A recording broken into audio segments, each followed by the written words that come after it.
একবার মাতা লক্ষ্মী ভগবান শ্রীবিষ্ণুর সঙ্গে দেখা করার জন্য চায় আর বলে, হে প্রভু, যখন আমি আপনার সঙ্গে দেখা করতে আসছিলাম তখন আমার নজর মৃত্যুলোকের দিকে পড়ে। ওখানে আমি দেখেছি 3 কন্যাকে, যারা একসময় নিজেদের মধ্যে বান্ধবী ছিল। তাদের মধ্য থেকে 2 স্ত্রী বিধবা হয়ে জীবন কাটাচ্ছে, যখন অন্যদিকে আরেক স্ত্রী সুখীপূর্বক সধবা হয়ে তার স্বামীর সাথে জীবন কাটাচ্ছে। হে প্রভু, এই দৃশ্যের আমি তো কিছুই বুঝতে পারিনি। এই জন্য আমার মনে 3টি প্রশ্ন উদিত হয়েছে। হে স্বামী, আমি প্রার্থনা করছি আপনার চরণে, আপনি আমাকে এই 3টি প্রশ্নের উত্তর দিয়ে সন্তুষ্ট করার কৃপা করুন। এই প্রকার মাতা লক্ষ্মীর কথা ভগবান শ্রীবিষ্ণু শুনে বলেন, হে প্রিয়ে, তুমি আমাকে তোমার সেই 3টি কষ্ট বলো। তোমাকে তোমার প্রশ্নের উত্তর দিয়ে পুরোপুরিভাবে সন্তুষ্ট করার চেষ্টা করব। তখন মাতা লক্ষ্মী বলেন, হে প্রভু, আমার প্রথম প্রশ্ন হলো, কোন স্ত্রী সময়ের আগে বিধবা হয়ে যায়? আমার দ্বিতীয় প্রশ্নটি হলো, কোন স্ত্রী জীবনে কখনো সুখ পায় না? আর আমার তৃতীয় প্রশ্নটি হলো, কোন জিনিস এমন যা কোনো স্ত্রী তার স্বামীর চাওয়াতেও দেয় না? এই প্রকার মাতা লক্ষ্মীর প্রশ্ন শুনে ভগবান বিষ্ণু বলতে লাগলেন, হে প্রিয়ে, তুমি যে স্ত্রীদের কথা বলছো তাদের মধ্যে 2জন স্ত্রী বিধবা হয়ে তাদের জীবন কাটাচ্ছে।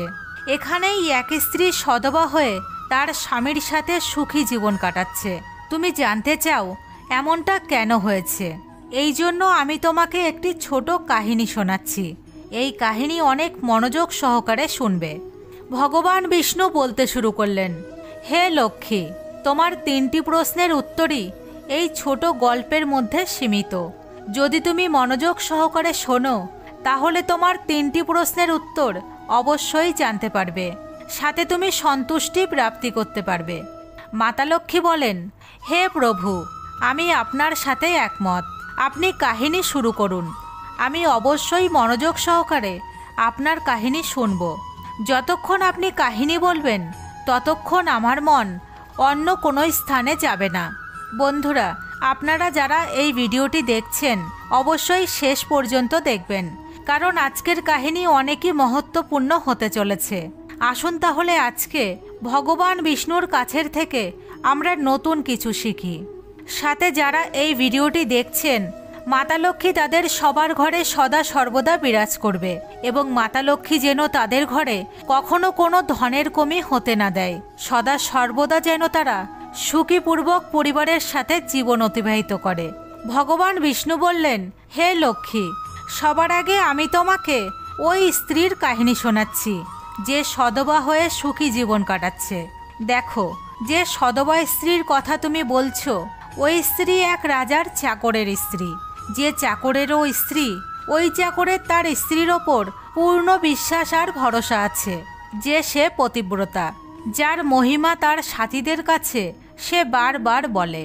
একদিনের কথা, যখন ওই চাকর তার স্ত্রীর এত প্রশংসা করে যা ছড়াতে ছড়াতে সেই রাজার কাছে পর্যন্ত চলে যায়।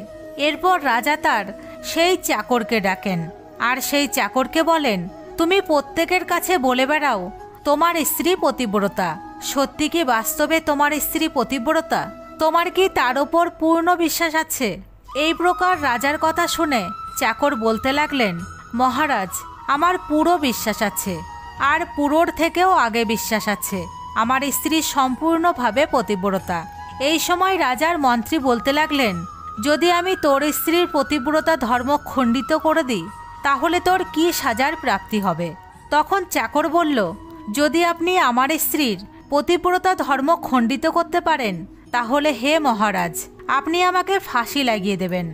তখন ওই রাজার চাকর মন্ত্রীকে বলে, যদি মহারাজ ইনি আমার স্ত্রীর পতিব্রতা ধর্ম খণ্ডিত করতে না পারে তাহলে এনার কি সাজার প্রাপ্তি হবে? তখন রাজা বলেন, মন্ত্রীকেও ফাঁসির সাজা শোনানো হবে। এরপর ভগবান বিষ্ণু বললেন, হে লক্ষ্মী, মন্ত্রী তো স্বীকার করে নিল আর চাকরকে বলল, কি এমন বস্তু আনতে হবে যার কারণে তুই স্বীকার করে নিবি তোর স্ত্রীর ধর্ম খণ্ডিত করতে সফল হয়েছি? তখন চাকর বলল, যদি আপনি আমার ঘরে গিয়ে আমার বিবাহের সময় একটি গাছ কৌটা পেয়েছিলাম আর একটি জাতি পেয়েছিলাম, যা আমার স্ত্রী অনেক যত্ন করে রেখেছে, যাকে এওস্তি স্ত্রীর নিশানি মানা হয়।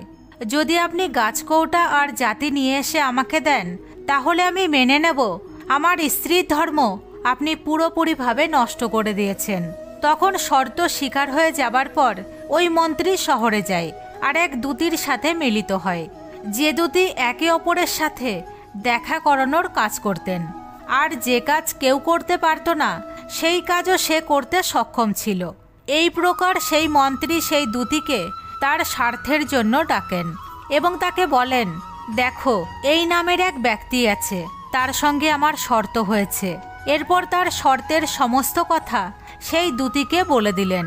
এরপর সেই দূতিকে বললেন, তুই যে কোনো প্রকারে ওই স্ত্রীর সাথে আমার সম্পর্ক করিয়ে দে, তোর যত ধন চাই আমি তোকে তার থেকেও বেশি দেব। এই প্রকার সেই মন্ত্রীর কথা শুনে সেই দূতি বলতে লাগলো, ভাই, আপনি যে স্ত্রীর সম্পর্কে কথা বলছেন সেই স্ত্রী পুরোপুরিভাবে পতিব্রতা। আপনি দয়া করে ওই স্ত্রীর সম্পর্কে কথা বলবেন না। আপনার দিকে তো ও থুতুও ফেলবে না, আপনার চেহারা দেখা তো দূরের কথা। আর ওর পরিবারের ব্যক্তিরাও খুব ভয়ঙ্কর, তারা আপনার চামড়া ছাড়িয়ে দেবে। তখন মন্ত্রী বললেন, ঠিক আছে, যদি তুই আমার সাথে ওর সম্পর্ক করাতে না পারিস, তাহলে একটি কাজ করে দে, ওর ঘরে গিয়ে ওই গাছকৌটো আর জাতি চুরি করে এনে দে। আর ওই স্ত্রীর গুপ্ত অঙ্গের কাছে যদি কোনো চিহ্ন থাকে, তাহলে সেটাও আমাকে দেখে বলে দে। এর বদলে তুই আমার কাছে যা চাইবি আমি তোকে তাই দেব। এই কথা দূতি বুঝতে পারল আর বলল, ঠিক আছে, আপনার কাজ অবশ্যই করে দেব। সেই চাকর শহরে থাকতো। দূতি তার ঘরে যায় আর সেই চাকরের স্ত্রীর সাথে দেখা করে আর তাকে বলে, আমি তোমার স্বামীর পিসি, আমি অনেক বছর পরে এসেছি। তখন সেই স্ত্রী বলে, আসুন পিসি, আমি আপনাকে আগে কখনো দেখিনি, এই জন্য চিনতে পারিনি। আর এই প্রকার সেই দূতিকে সেই চাকরের স্ত্রী অনেক বড় সম্মান দেয়, কিন্তু সে জানতো না এ তার সাথে ছল করতে এসেছে। তখন ভগবান বিষ্ণু বললেন, হে লক্ষ্মী, এই প্রকার ওই দূতি ওই পতিব্রতা স্ত্রীর সাথে 2 দিন থাকে। যে সময় ওই স্ত্রী স্নান করছিল, তখন ওই দূতি উঠে ওই পতিব্রতার কোমর মালিশ করতে থাকে। ওই পতিব্রতা স্ত্রী অনেক মানা করে, কিন্তু ওই দূতি মানে না আর বলতে থাকে, আমি তো আমার কন্যার থেকেও বেশি প্রিয় তোমাকে মেনেছি, তাই মানা করো না। অনেক দিন পর আজ প্রথমবার তোমার সাথে আমার দেখা হয়েছে। এরপর দূতি তার মুখ আর গলা পরিষ্কার করতে থাকে। চোখ ধোয়ার নাম করে চোখে দূতি জল ছিটিয়ে দেয় আর সেই স্ত্রীর চোখ বন্ধ হয়ে যায়। এই প্রকার ওই স্ত্রীর গুপ্ত অঙ্গের কাছে থাইতে একটি তিল ছিল, যা দূতি দেখে ফেলে। এরপর তার কাজ হয়ে যায়। স্নান করে যখন ওই পতিব্রতা স্ত্রী খাবার তৈরি করতে যায়, তখন দূতি সুযোগ পেয়ে যায় আর সেই সুযোগে দূতি গাছকৌটা আর জাতি চুরি করে নেয়। এবার সেখান থেকে সে পালিয়ে যায় আর গিয়ে সেই জাতি আর গাছকৌটা মন্ত্রীকে দিয়ে দেয়। আর ওই পতিব্রতা স্ত্রীর থাইতে তিলের কথাও মন্ত্রীকে বলে দেয়। এরপর মন্ত্রী গাছকৌটা আর জাতি নিয়ে সোজা রাজার দরবারে পৌঁছায় আর রাজাকে গিয়ে বলে, হে মহারাজ, আমি চাকরের স্ত্রীর সাথে 2 দিন কাটিয়েছি আর এই গাছকৌটার জাতি তার হাতের থেকেই আমি নিয়ে এসেছি। এরপর রাজা দরবার লাগান আর চাকরকে ডাকেন এবং মন্ত্রীকে ভরা সভায় সেই গাছকৌটো আর জাতি চাকরকে দেখাতে বলেন। রাজার আজ্ঞা পেয়ে মন্ত্রী চাকরকে জাতি আর গাছকৌটা দেখায়, সাথে তার স্ত্রীর থাইয়ে তিলের কথাও বলে। তখন চাকর মেনে নেয় যে তার স্ত্রী আজকে পতিব্রতা ধর্ম পুরোপুরিভাবে ভঙ্গ করে ফেলেছে।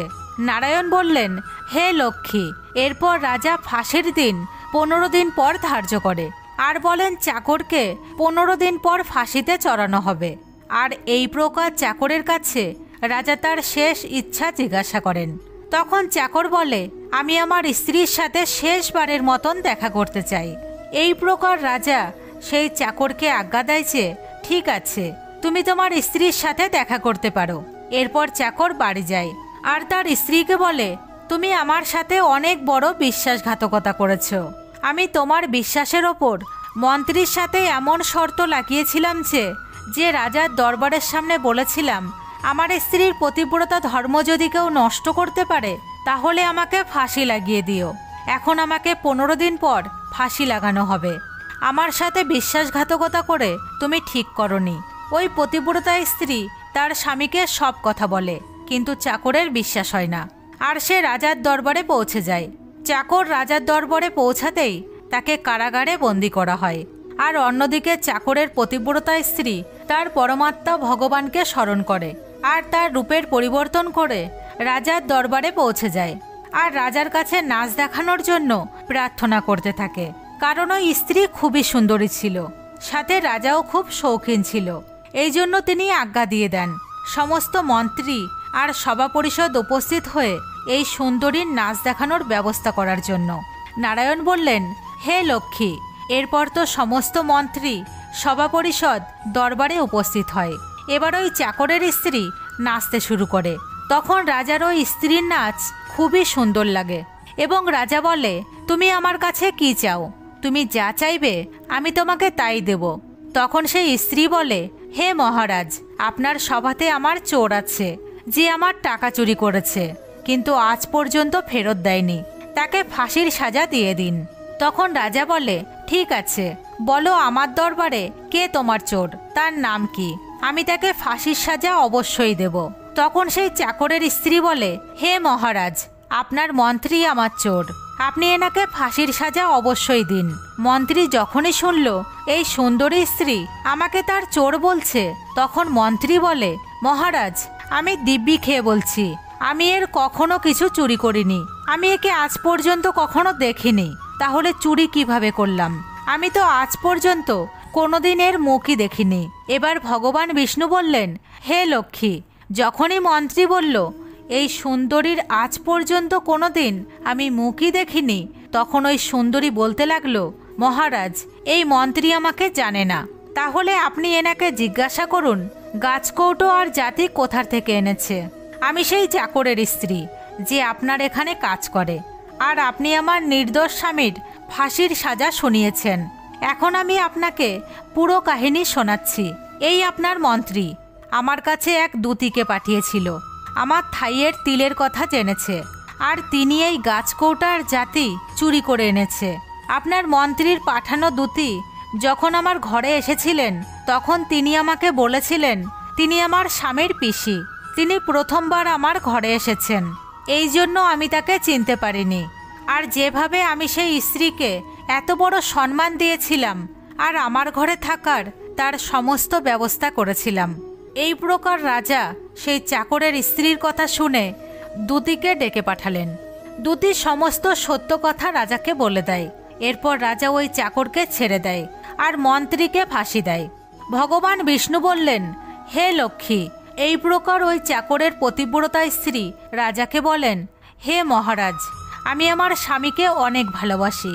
আমি একজন চরিত্রবান স্ত্রী, কখনো আমি আমার স্বামীর নাম আজ পর্যন্ত মুখে নেইনি। ভগবান বিষ্ণু বলেন, হে লক্ষ্মী, আমার কাহিনী সম্পূর্ণ হয়েছে। এখন তুমি তোমার 3টি প্রশ্নের উত্তর শোনো।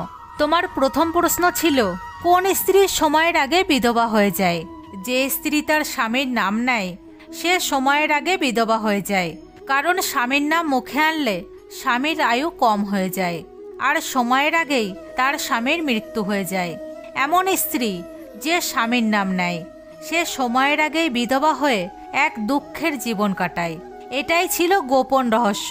তুমি যে 3 বান্ধবীর কথা বলেছিলে তাদের মধ্যে 2 জন বিধবা ছিল আর একজন এই চাকরের স্ত্রী ছিল যে পতিব্রতা স্ত্রী ছিল। এই পতিব্রতা স্ত্রী কখনো তার স্বামীর নাম মুখে নিত না। আর অন্যদিকে ওই 2 বিধবা স্ত্রী যারা দুঃখী হয়ে বিধবা হয়ে জীবন কাটাচ্ছে, তারা সব সময় তাদের স্বামীর নাম ধরেই ডাকত। এইভাবে তাদের স্বামীদের আয়ু কম হয়ে যায় আর এরপর ওই 2 স্ত্রী সময়ের আগেই বিধবা হয়ে যায় আর আজকে তারা দুঃখী জীবন কাটাচ্ছে।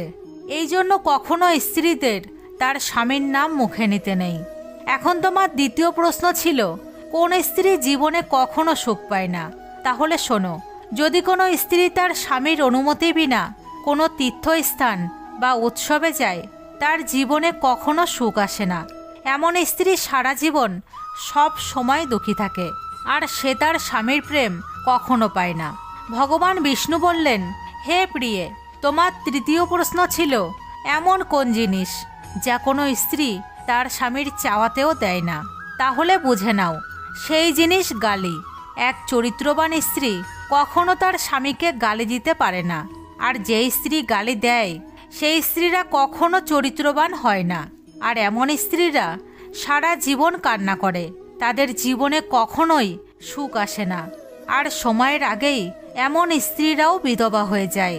এইভাবে কাহিনী শোনার পর মাতা লক্ষ্মী পুরোপুরিভাবে 3টি প্রশ্নের উত্তরেই সন্তুষ্ট হয়ে বললেন, হে স্বামী, বাস্তবে যে স্ত্রী চরিত্রবান হয় সে কখনো দুঃখী জীবন কাটায় না, কারণ এমন ঘরে লক্ষ্মী সদা সর্বদা বাস করে, আর সেই ঘর ধন ধান্যে সব সময় ভরা থাকে। এমন স্ত্রীরা ঘরকে স্বর্গ তৈরি করে দেয়। আজকের ভিডিও এই পর্যন্তই।